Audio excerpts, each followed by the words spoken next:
everyone, hello Hintails. Following on from the success of last week's video with Mrs Honeywell, we've had another chat and this week we're going to make some Forest School badges. Now what you can do is you can either use some paper or some card from home, but actually Mrs Forsyth had a brilliant idea and she's going to use some old Christmas cards which you're then going to stick some things on.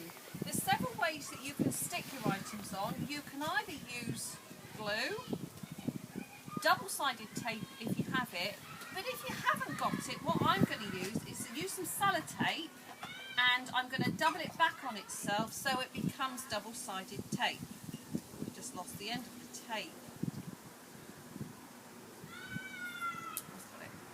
So tear off a strip of sellotape,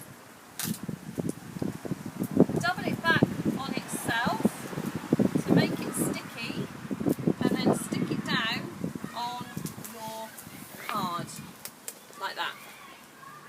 Mrs Forsyth has gone for several walks over the weekend and she's found lots of bits and pieces that I thought might be nice to stick on my badge.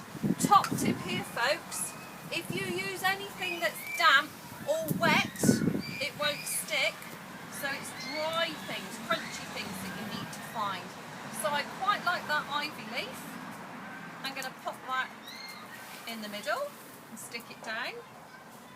I've got a Christmas cactus at home which has lost some of its flowers, so I'm going to pop that one on. That's quite dry.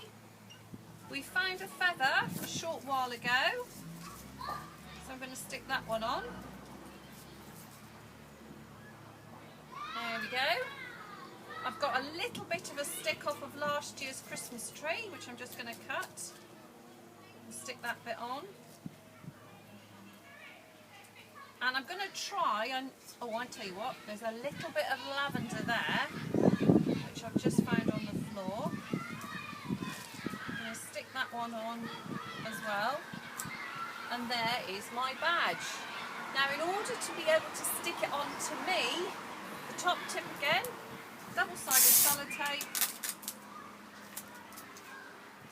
stick it on the back, and then stick it on yourself and wear it with pride.